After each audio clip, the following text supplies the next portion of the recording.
एक जंगल में एक चुड़ैल रहा करती थी। उसको मस्ती करना बहुत पसंद था। जंगल के रास्ते से दो लड़कियां नजर आती है। नया साल आ गया है, तुम्हारी क्या प्लान्स है? मैंने तो इस बार लिस्ट बनाई हुई है। ये दोनों क्या बात कर रही हैं? प्लान्स क्या होते हैं? मैंने तो पहले कभी नहीं सुना इसके बारे में। अहम, चलो इनसे ही पूछती हूँ। चुड़ैल एक साधारण सी औरत का रूप लेकर उन दोनों लड़कियों के पीछे चली जाती है। अरे सुनो, तुम दोनों एक बात बताओगे मुझे? हाँ जी, पूछिए, आपको क्या काम है? ये तुम दोनों क्या प्लान्स की बात कर रही हो? मुझे जानना है, तुम्हें प्लान्स नहीं पता? कितनी गवार हो तुम! यह सुनकर चुड़ैल को बहुत गुस्सा आ जाता है और वह अपने असली रूप में आ जाती है। बहुत हंसी आ रही है ना तुझे? अब हंसना क्या हुआ? अब क्या क्या हंसी बंद हो गई? नहीं नहीं, वो मेरा मतलब वो नहीं था। माफ कर दो, मैं अब नहीं हूंगी। मुझे माफ कर दो, मैं अब नहीं हूंगी। आप पर क्या, मैं आज के बाद किसी पर भी नहीं हूंगी। लेकिन चुड़ैल बहुत गुस्से में होती है और वह उस लड़की की गर्दन हाथ में पकड़कर मोड़ देती है, जिससे वह लड़की वहीं मर जाती है। यह देखकर पहली लड़की बहुत डर जाती है। आपने उसको क्यों मार डाला? वह बस मजाक कर रही थी और मैंने तो कुछ बोला नहीं है।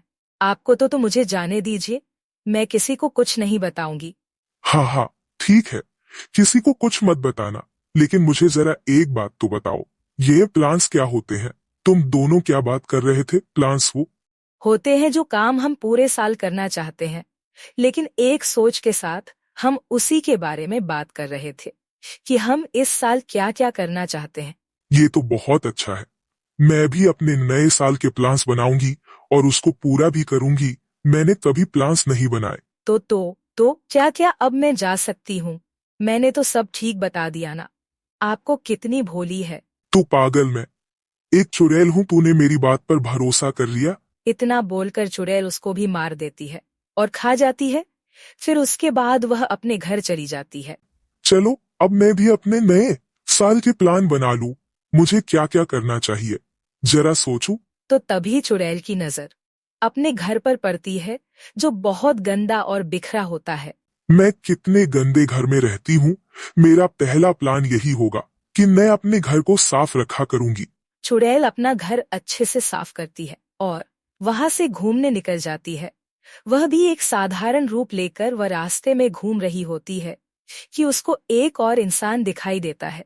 मेरा अगला प्लान यही होगा कि मैं घूम घूम कर लोगों को मारूंगी। चुड़ैल उसके पास जाती है और अपने साधारण रूप में उससे बात करने की कोशिश करती है। भाई साहब, कहाँ जा रहे हैं आप? आपको कोई सहायता चाहिए हो तो वह बताइएगा, मैं यही रहती हूँ पास में, तो मैं आपकी सहायता कर दूंगी। तुम मेरी क्या सहायता करोगी? मुझे यहाँ का सब पता है। मैं अपनी सहायता खुद कर सकता हूँ। बहुत बहुत शुक्रिया चुड़ैल, अपना मजाक बनता देख एक बार फिर अपने असली रूप में आ जाती है और उस इंसान को गुस्से से देखने लगती है। अरे, तुम तो बहुत भयानक हो। मुझे माफ कर दो। मैं अब ऐसा कभी नहीं बोलूंगा। चलो, तुम कर दो मेरी सहायता। अब तो इन सब बातों के लिए बचेगा ही नहीं। और फिर वह चुड़ैल उस आदमी को भी बहुत भयानक तरीके से मारकर खा आ जाती है और फिर आगे जाने लगती है। अब क्या करूं? दो प्लान्स तो बना लिए, और कौन से प्लान्स बनाऊं बाहर जाकर देखती हूँ।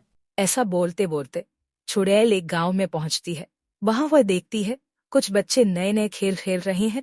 दो साले राजू और नन्हे अपनी अपनी पत्नियों के साथ उससे मिलने आते हैं।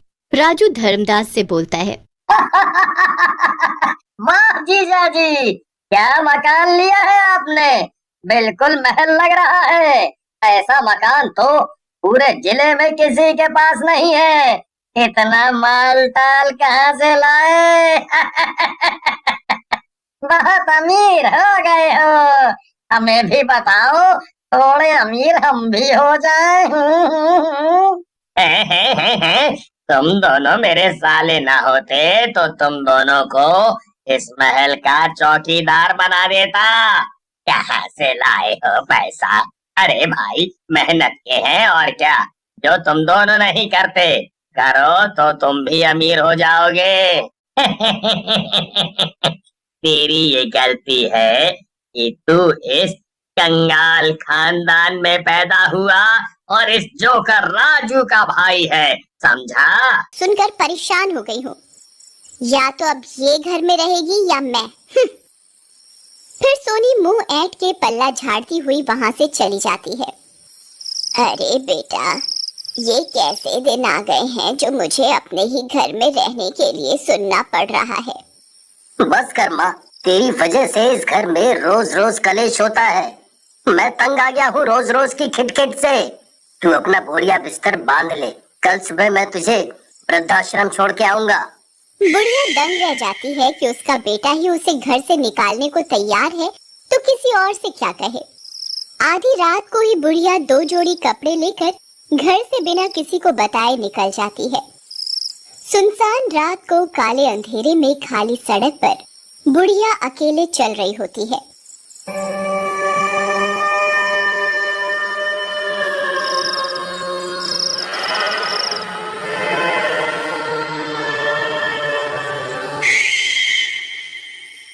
तभी सामने से एक गाड़ी आती है।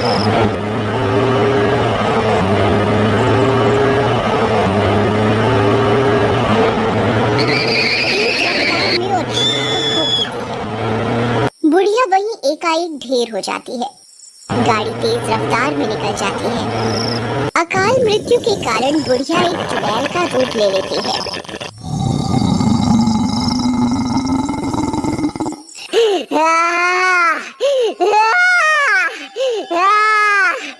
अब मैं चुड़ैल बन गई हूँ। अब मेरे पास ताकत आ गई है। अब मेरा सामना कोई नहीं कर सकता।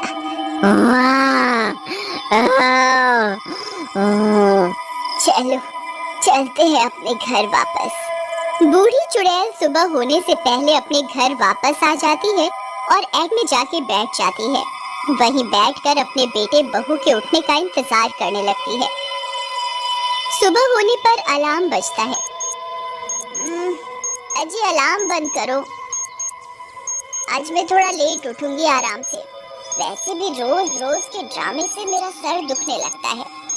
अरे भाग्यवान, उठ जाओ, आज मैं माँ को वृद्धाश्रम छोड़ने जाने वाला हूँ। ये सुनते ही सोनी फटाफट उठकर बैठ जाती है। क्या सच? मैं अभी तुम्हारा टिफिन देती हूँ। जितना जल्दी हो सके इस बूढ़ी बला को ठिकाने लगाओ। रोहित जब बुढ़िया के कमरे में जाता है तो वहाँ कोई नहीं होता।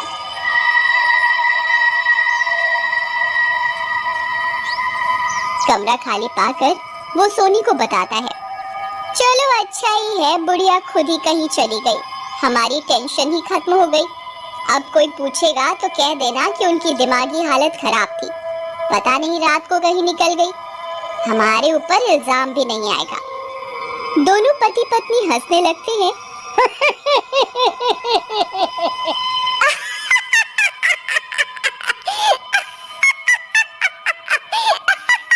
और अपने अपने रोज के कामों में लग जाते हैं। अच्छा, बहू तो बहू, बेटे को भी मेरी कोई परवाह नहीं।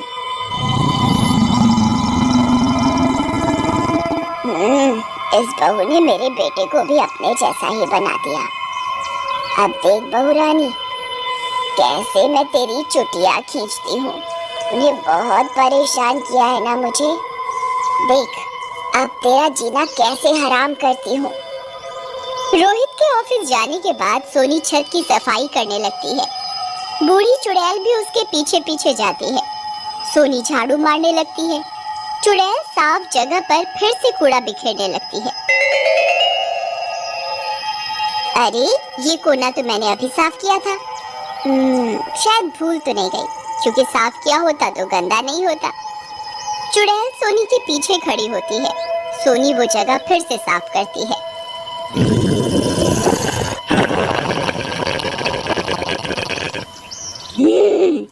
देखती हूँ आज तो कैसे साफ कर पाती है।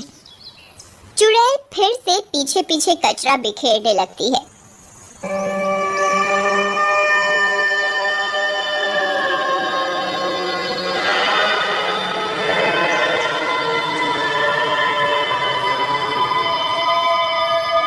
सोनी को समझ नहीं आता कि ये क्या हो रहा था उसके साथ। सोनी परेशान होकर थक कर नीचे जाने लगती है। तभी बूढ़ी चुड़ैल जीने पर पानी डाल देती है और सोनी धम धम करती हुई नीचे जा गिरती है। चुड़ैल हंसने लगती है।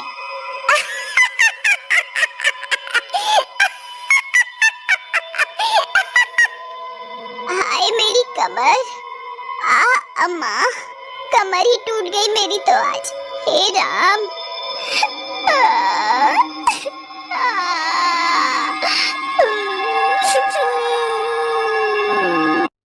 सोनी अपनी कमर पकड़ती हुई खड़ी होती है और कमरे में जाने लगती है और बाम